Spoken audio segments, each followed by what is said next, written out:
La Universidad Autónoma del Estado de Hidalgo, su patronato universitario a través de la División de Extensión de la Cultura, le dan la más cordial bienvenida a la edición 33 de la Feria Universitaria del Libro 2020 en su modalidad virtual.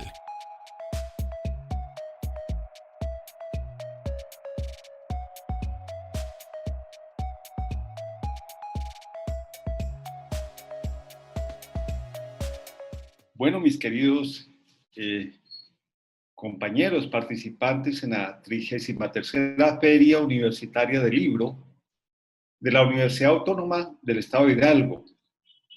Para mí es un honor poder participar en esta importante feria, muy reconocida, no solamente en México, en Latinoamérica.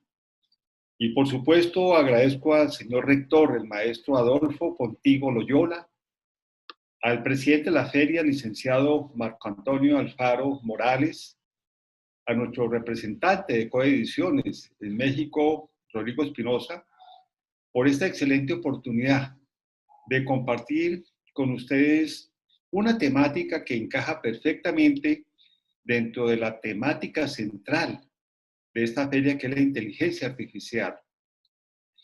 Muy conscientes que cuando hablamos de proyectos, es fundamental saberlos estructurar.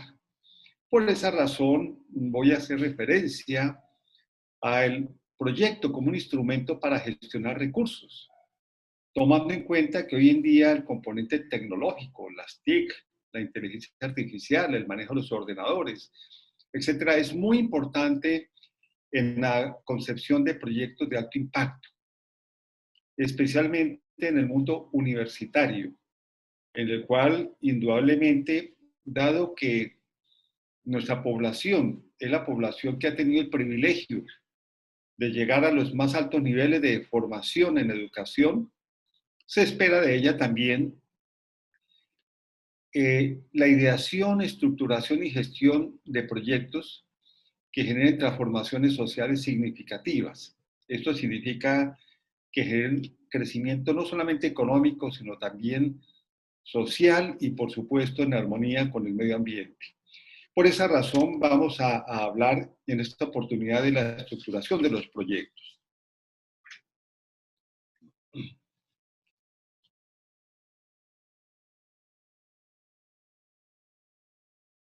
Cuando nosotros hablamos de proyecto, necesariamente hay que verlo dentro del contexto del ciclo proyectos. El ciclo proyectos tiene tres grandes etapas. La preinversión, que es el equivalente a la planificación del proyecto. Sí, el proyecto queda bien planificado, es posible gestionar los recursos para hacer la inversión o la ejecución del proyecto. Pero complementariamente a la ejecución, es importante dentro del ciclo de proyectos, más allá del cierre del cual habla la gerencia de proyectos, tomar en cuenta el periodo de funcionamiento. En últimas, yo diría que un gobernante, en cualquiera de los niveles, en nuestras comunidades, a nivel de país, debería tener formación en gerencia de proyectos, porque es importante que los proyectos se identifiquen, se estructuren bien, pero que también llegue a la población beneficiaria, es decir, que finalmente la comunidad, los clientes, los beneficiarios accedan al bien o servicio, que en últimas es lo que importa, y obviamente dentro de criterios de calidad. Entonces, la gerencia de proyectos implica una visión holística, es decir, no basta con hacer el estudio si no se gestionan los recursos para hacer inversión. Durante la inversión hay que hacer el seguimiento a la ejecución del proyecto para controlar el componente económico, el componente técnico propiamente, ¿cierto? De tal forma que el proyecto pueda llegar a operar o funcionar adecuadamente. Esto implica también dotación en términos de personal, tecnología y que pueda operar adecuadamente. Por esa razón, la gerencia de proyectos va más allá de la administración del proyecto o gerencia de obra. Diría que es una de las actividades de la gerencia de proyectos, pero la gerencia de proyectos como concepto es mucho más amplio. De ahí la visión holística que debe tener cualquier gerente de proyectos. Generalmente los manuales lo muestran como un proceso secuencial y lineal. En la práctica no es así. Por eso la figura muestra cómo cualquier variación en una de las etapas puede generar también modificaciones en las siguientes. Y por supuesto que los proyectos se conciben tanto para el sector público como privado.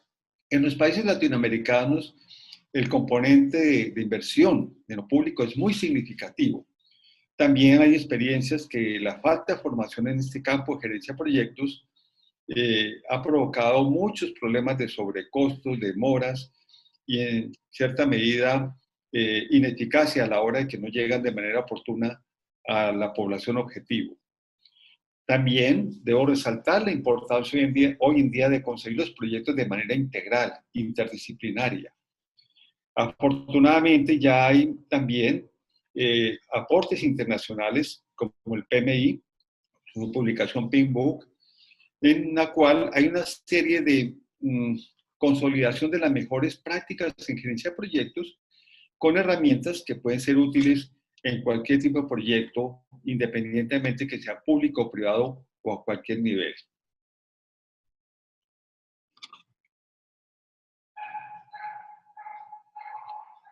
De otra parte, es fundamental, ¿cierto?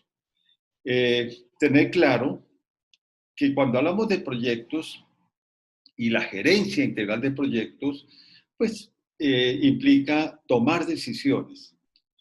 Y esas decisiones van para la fase de preinversión o planificación del proyecto, para la ejecución y para la operación o funcionamiento.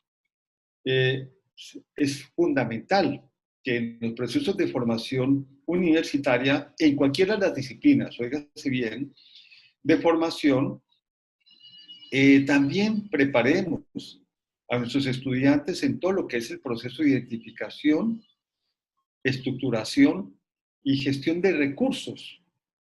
De ahí que también necesitamos estudiantes con mucha iniciativa, con más emprendimiento, con mayor capacidad de innovación. ¿Por qué? Porque realmente el conocimiento está cambiando muy rápidamente y hoy en día requerimos de profesionales íntegros, con una gran capacidad de toma de decisiones. Y por supuesto hay que mirar también el contexto específico de cada país, de cada región, en lo social, en lo económico, en lo institucional, ¿cierto?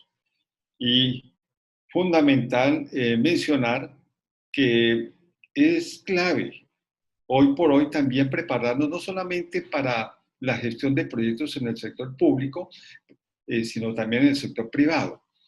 En el público es donde más se pierden recursos, donde también hay organismos de control. De ahí la necesidad de tener una concepción mucho más amplia y aprender a trabajar de manera interdisciplinaria. Eso es un elemento fundamental.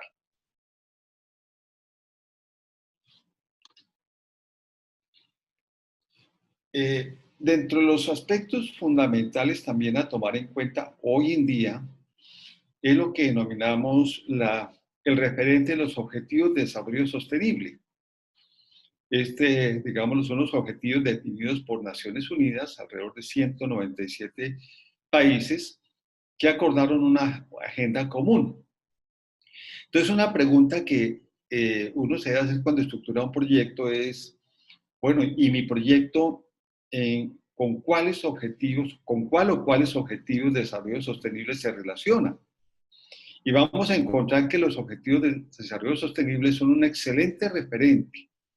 Y se esperaría hoy en día que los planteamientos de los proyectos en alguna medida se puedan armonizar o aporten a las metas que se han establecido con un horizonte de 15 años, del 2015 al 2030, por las Naciones Unidas. Y entonces ustedes pueden ver en la proyección los 17 objetivos de desarrollo sostenible. Indudablemente los proyectos que puedan surgir en nuestras instituciones, muchos los podemos armonizar, articular al cumplimiento de objetivos de desarrollo sostenible. Ese es un referente muy importante hoy en día. Fíjense ustedes que la reducción de la pobreza. Es un problema, digámoslo así, mundial. El tema del hambre. O sea, hay mucha inequidad. Hay países supremamente golpeados por el hambre. Hay temas relacionados con la calidad de la educación, con cobertura, por ejemplo. Hay problemas relacionados, por ejemplo, con el objetivo 8, asociados a la informalidad. Y por eso es importante la creación de organizaciones productivas que generen empleo digno. Mucho tiene que ver también, objetivo 10, las desigualdades, reducir las desigualdades. El objetivo 14, por ejemplo, asociado a la vida submarina, donde desafortunadamente ya empezamos a ver los grandes impactos también en nuestros mares, fundamentalmente por un manejo inadecuado de esa relación con el medio ambiente, así como el objetivo 3. En fin, en el caso, por ejemplo, colombiano, el objetivo número 16 es fundamental. Un país como México, como Colombia, han sido muy afectados por diferentes problemas asociados a la violencia en sus diferentes tipos. En el caso colombiano, estamos superando con muchas limitaciones una guerra que nos ha afectado por más de 60 años. Y esto se traduce en pérdidas humanas, pérdidas económicas, pérdidas sociales. De ahí la importancia de tomar en cuenta los objetivos de desarrollo sostenible.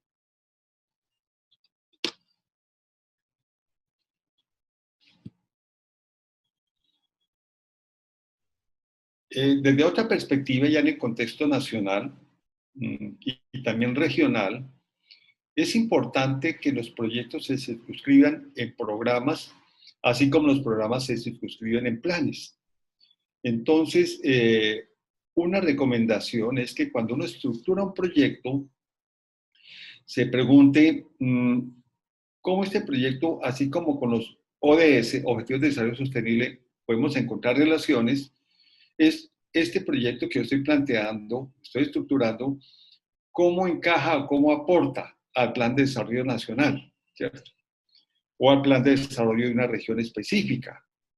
Recordemos que los planes se especifican a través de políticas, las políticas se especifican a través de objetivos y los objetivos se especifican a través de metas.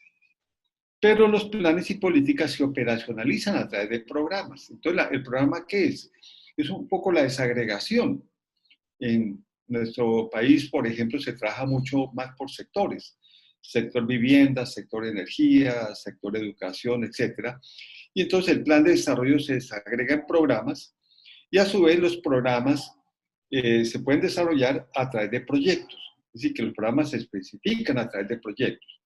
El proyecto es como la unidad más pequeña, casi como la célula en el ser humano, que tiene autonomía propia. Si se logran sacar los proyectos adelante, los programas se logran y si los programas se salen adelante, el plan de desarrollo se cumple. Los proyectos se especifican también a través de actividades y acciones.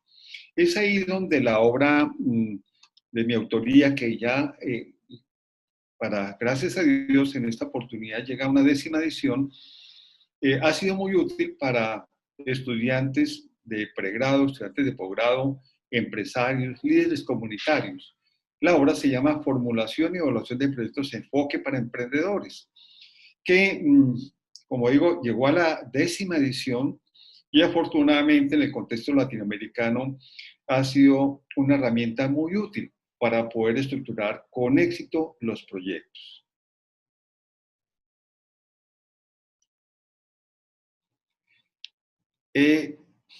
Debo recordar que cuando hablamos de estructurar proyectos, hay diferentes niveles de estudio y eso depende del nivel de complejidad del proyecto. Cuando generamos una idea, podemos afirmar que la idea es eso, una idea. Es una idea que se va transformando en el tiempo.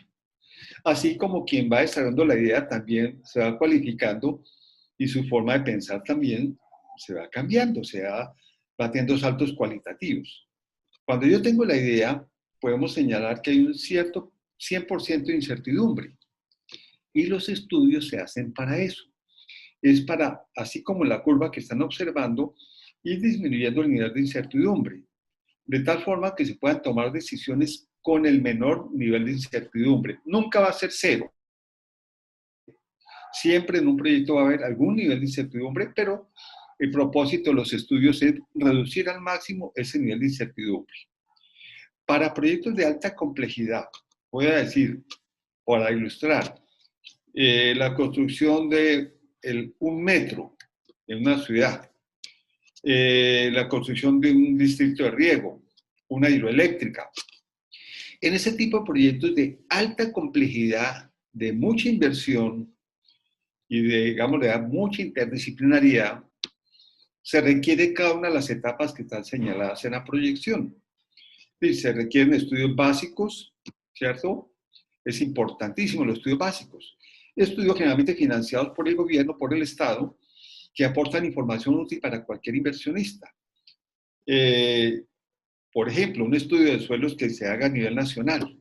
Eso solamente lo puede hacer el Estado, desde el punto de vista de que el producto de ese estudio es útil para la sociedad en su conjunto, para el país.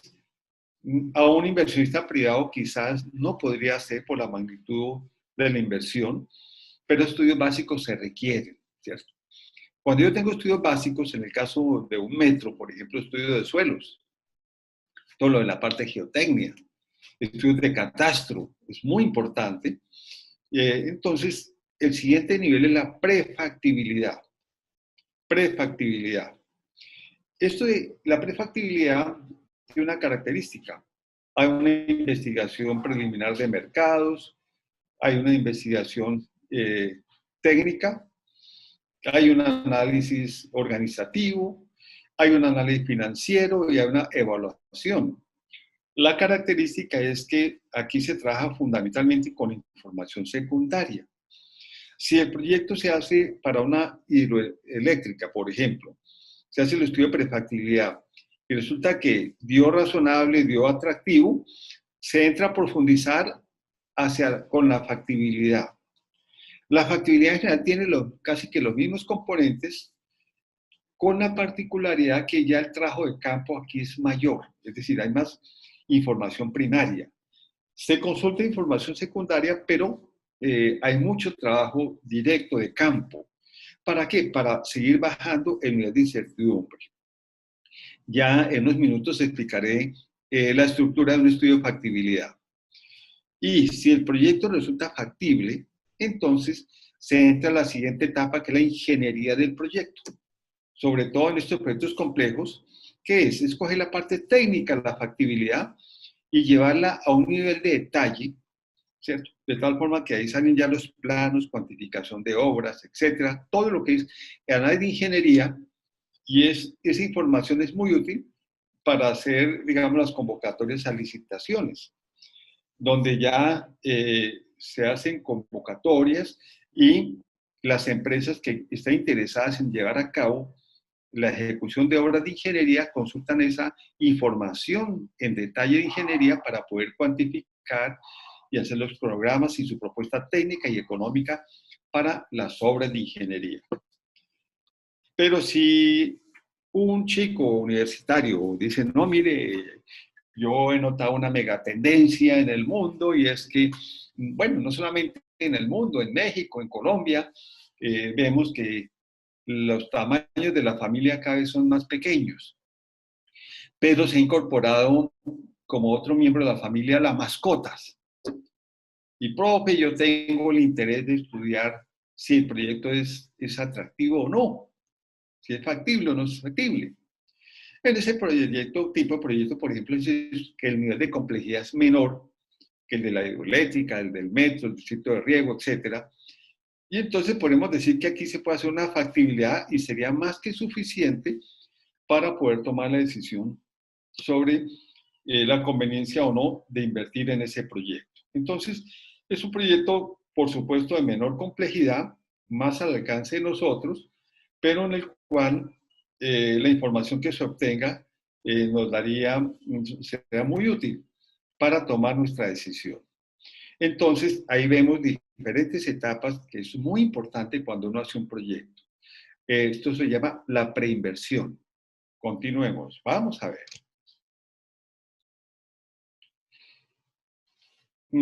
Aquí tenemos, ustedes pueden observar la estructura básica de un estudio de prefactibilidad. Y debo señalar que esta estructura fue planteada hace unos años por la OEA, la Organización de Estados Americanos. Pero cuando yo como profesor, como universitario, como estudiante universitario, como empresario, voy a hacer un estudio de factibilidad.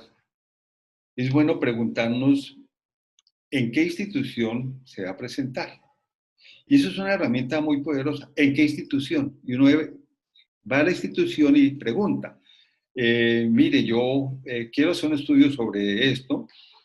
¿Hay aquí en esta institución una guía de presentación de los proyectos? Es posible que la haya. En ese caso uno la toma. En el fondo son los mismos componentes que están proyectados, quizás puede variar el orden, pero en general son los mismos. En la cual nosotros tenemos unas consideraciones básicas, que es como un componente donde están los objetivos, la justificación, los antecedentes, una descripción del área de interés, del proyecto. Es como un componente que debe atrapar al lector. Y el lector puede ser un inversionista, una entidad financiadora, una parte interesada seguramente en invertir en el proyecto. Entonces debe ser un componente muy bien redactado. En general es muy importante también saber redactar los proyectos, ¿cierto? Un lenguaje sencillo pero contundente, de tal forma que aquí se aplica mucho el escribir bien. Es un arte que uno va logrando en la medida que va transcurriendo el tiempo. Y la invitación es que aquí se pone en práctica lo que hemos aprendido en nuestro pregrado o nuestra maestría, según el nivel que se esté estudiando. El segundo componente es el corazón del proyecto, lo digo yo, el corazón. Ahora explicaré por qué. Que es el estudio de mercados o análisis de la demanda y oferta. Independientemente que sea un proyecto asociado a la tecnología, siempre debemos mirar la demanda y la oferta, ¿cierto? Y cuando digo la demanda y la oferta, digo, bueno, ¿cuál es el mercado actual y el mercado potencial? ¿Cuánta población estaría interesada en adquirir mi producto o servicio? Y la oferta es con quién compite mi propuesta. De ahí la importancia de analizar lo que están ofreciendo otros proyectos similares o empresas existentes en la misma línea de servicio. Luego viene el componente técnico.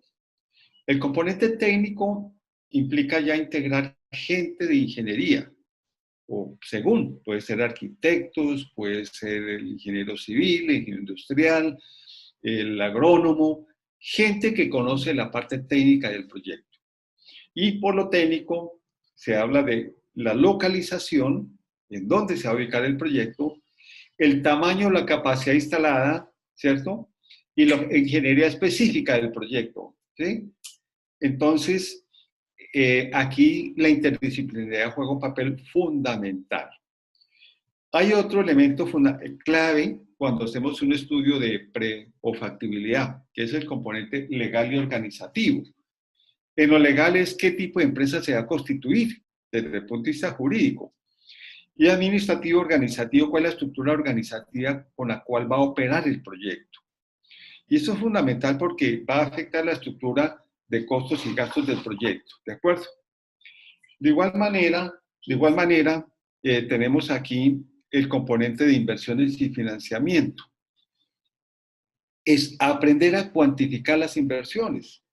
Entonces, en cualquier disciplina que hay, ¿cierto? Debemos aprender y saber qué es una inversión fija, qué es una inversión diferida, qué es un capital de trabajo.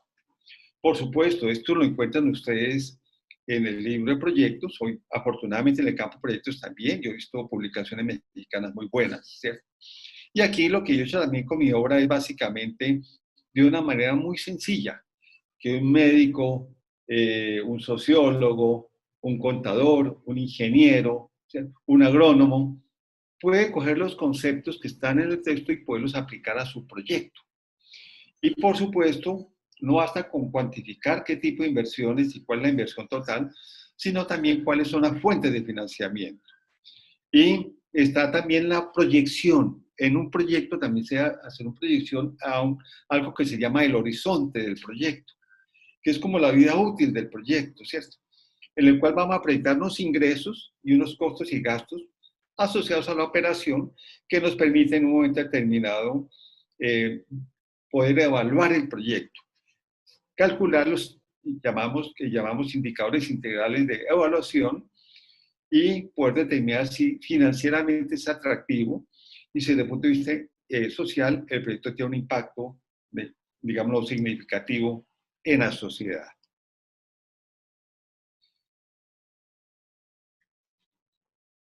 Hay una serie también de restricciones, de limitaciones, debo decirlo, porque es que a veces uno habla de lo bueno de los proyectos, pero no habla de las limitaciones y de los aspectos que por lo menos en el caso latinoamericano, y México y Colombia tienen muchas similitudes.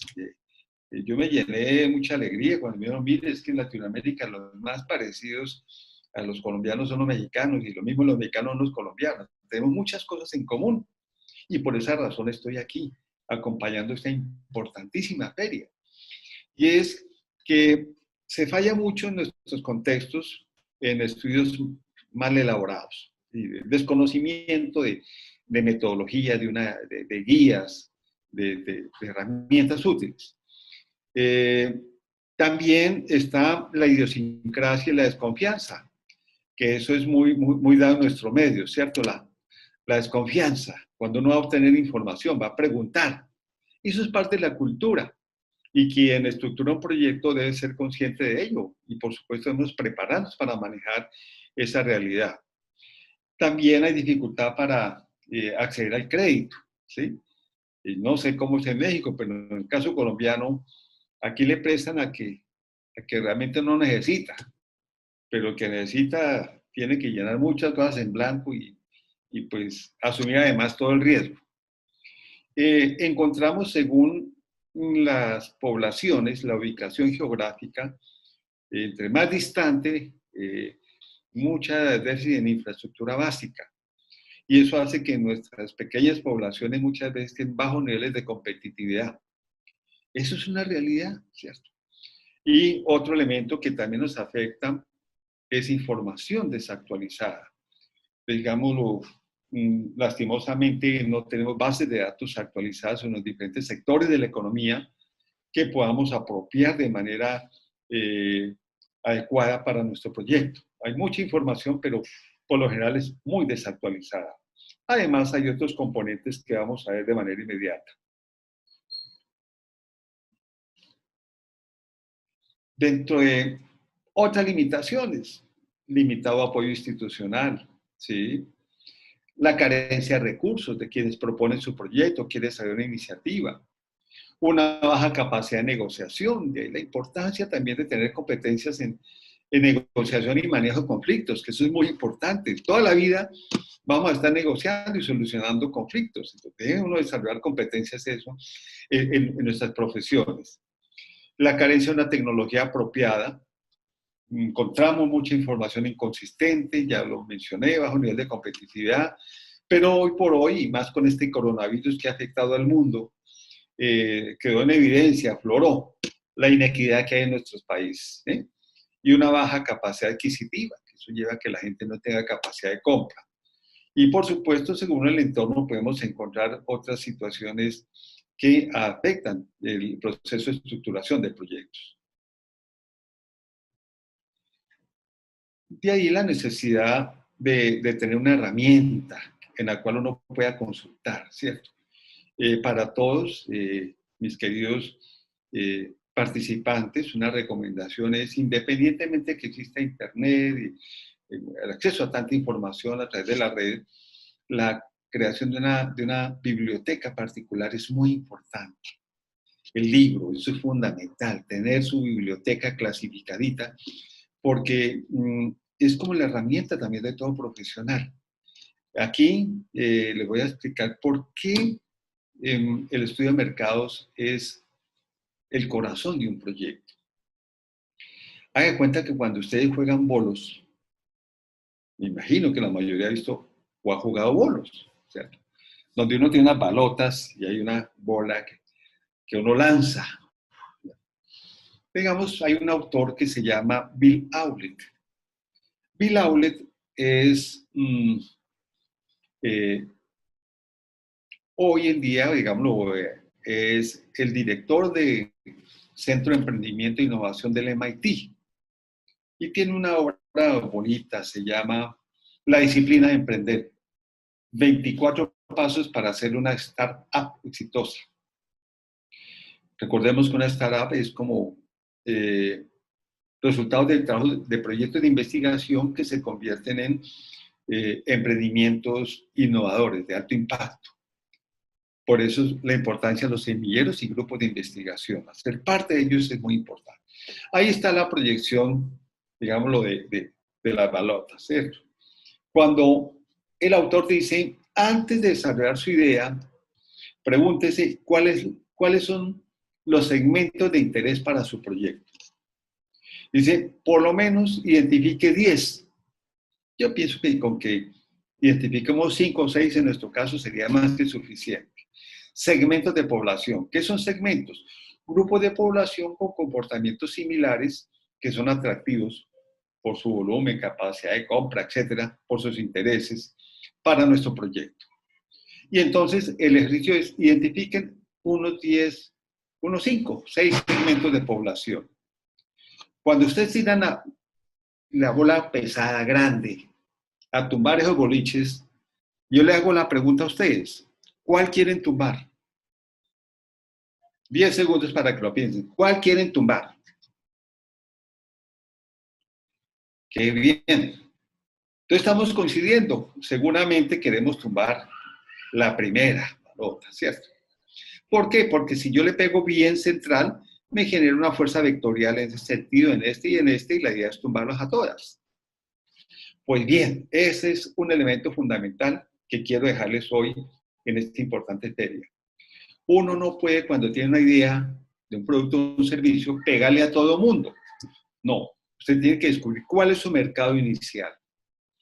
Y cuando usted ya tiene claro cuál es el mercado inicial, que no necesariamente es el más grande, es el que le va a dar el conocimiento y la experiencia para poder incursionar, ¿cierto?, en un proyecto, de tal forma que si todo sale bien, gradualmente va incorporando otros segmentos de población. Y por eso podemos decir que una empresa, por el caso de un emprendimiento, no nace grande, no, nace a partir de un mercado determinado y gradualmente va incursionando en otros niveles, ¿de acuerdo?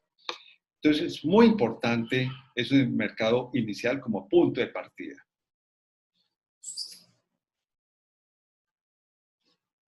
Ahora, ahí está la consecuencia básica para un estudio de mercados. Primero, identifique los segmentos de interés, tal como lo mencionamos hace unos segundos. Cuando yo tengo mi mercado inicial claramente definido, en el estudio de factibilidad hago el conocimiento, necesidades, expectativas. ¿Qué es eso? Es conocer con el máximo nivel de detalle las necesidades y expectativas de ese cliente potencial. ¿Qué quiere? ¿Cómo lo quiere? ¿Cuándo lo quiere? ¿Cuánto está dispuesto a pagar? ¿Cierto? ¿En dónde se encuentra? ¿Qué tan satisfecho está? Una serie de preguntas claves.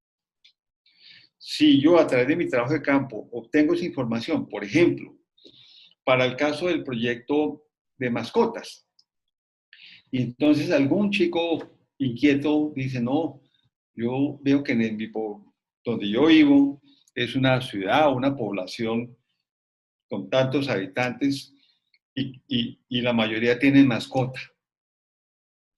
Y descubre un problema, que el problema es que cuando la mascota fallece, no hay un manejo adecuado del cadáver de la mascota. Y si le ocurre una idea, crear un parque cementerio para mi municipalidad, mi localidad. Pues bien, cuando él hace su trabajo de campo, él aplica lo que hemos visto en nuestro proceso de formación de estadística, saca una muestra, ¿cierto? Hace unas entrevistas y descubre muchas cosas, que la mayoría de las poblaciones, que el 60% tiene mascota, que esas mascotas, un 80% son perros, un 10% gatos, bueno, y el resto son aves. Y entonces, a través de toda esa información, él va obteniendo información clave para poder diseñar el producto o servicio. Ese es un mensaje fundamental. ¿Qué le pasa a nuestros pequeños empresarios? Que primero hacen un producto y luego salen a ver quién le compra. No, si usted no tiene claro la población objetivo y la necesidad de esa población objetivo, usted no puede suponer que lo que usted cree es lo que la gente necesita. Entonces, en el sentido de la manecilla del reloj, es lo que hay que hacer.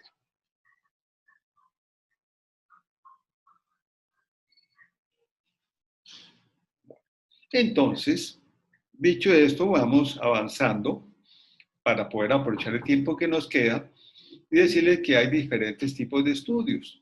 Ese es otro elemento fundamental.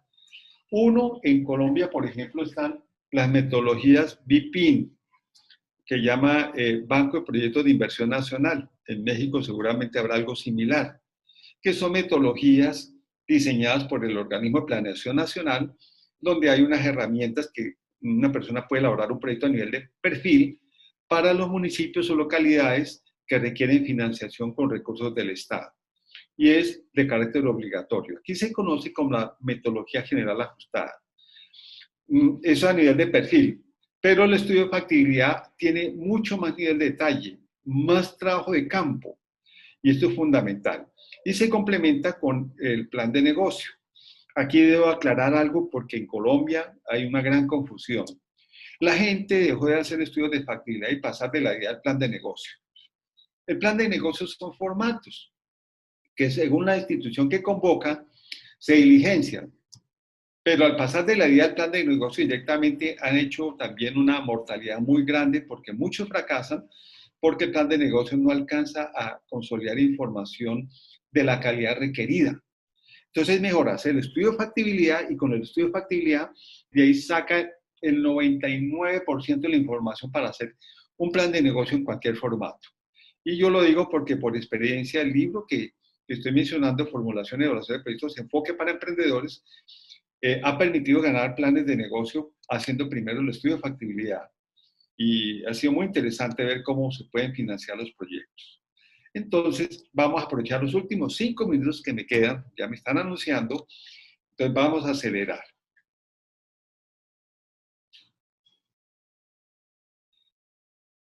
Vale. Cuando yo tengo los componentes del proyecto, mi investigación de mercados, la parte técnica, tamaño, localización, ingeniería, realizada, y la estructura organizativa, ya para mí es fácil cuantificar las inversiones y ya, por supuesto, será también fácil preguntar, del total de la inversión, ¿cuántos recursos propios, cuántos recursos dispongo? ¿Y cuáles debo apalancar con financiamiento externo? Y también ya tengo con los insumos anteriores la proyección de ingresos, costos y gastos del proyecto. Ese conjunto de elementos los fusiono para poder hacer la evaluación. ¿Qué significa? Yo no puedo hacer una evaluación financiera si no tengo todos los insumos anteriores, ¿de acuerdo? Entonces, porque yo puedo muchas veces el Excel, el papel, en general aguanta todo, pero si yo no tengo una información de calidad, de mercado, de tamaño, de localización, de ingeniería, de estructura organizativa, no es posible hacer la evaluación financiera de un proyecto.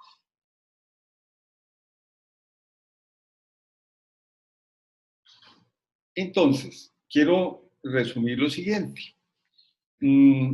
Primero que todo, pues agradecer. Yo dejo mi contacto para que nos escribamos, pero agradecerles a la Universidad Autónoma del Estado de Hidalgo por esta extraordinaria feria que cada vez atrae más autores y a la comunidad universitaria de esta institución por hacer un evento tan significativo y tan importante para la sociedad.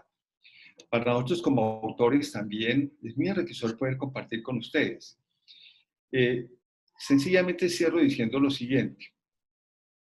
Yo soy un docente que me acabo de jubilar en una institución pública y durante mi vida quise escribir mi experiencia profesional y como docente, como investigador, y ponerla al servicio de la sociedad. Tanto en Colombia como en México y en general en Latinoamérica, entre más sepamos de proyectos, más oportunidades van a tener nuestras comunidades de poder mejorar su nivel de calidad de vida. Entonces yo quiero invitarlos de manera muy fraternal y especial a apropiarse de obras como la que les estoy presentando, que en nuestro caso Ecoediciones es como la entidad que me ha apoyado en este proceso, que ha creído en mí y que afortunadamente llega a ustedes para poder decirles, mire, hay una obra de consulta que además trae un aplicativo financiero para los que no son expertos en finanzas y puedan armar todos los estados financieros. ¿Cuáles son? El balance general, estado de resultados, los flujos de caja, le calcula la TIR, el BPN, beneficio-costo, y se complementa el proyecto con unos capítulos de plan de negocio, plan de empresa, un capítulo para proyectos de cooperación internacional y un capítulo sobre introducción a la gerencia de proyectos que aquí en Colombia me permitió crear una maestría en gerencia integral de proyectos. De esta manera, gracias por la bella oportunidad, gracias por haber escuchado esta modesta explicación que quería compartirlas en el marco de esta 33ª Feria Universitaria del Libro. Bendiciones y mil gracias.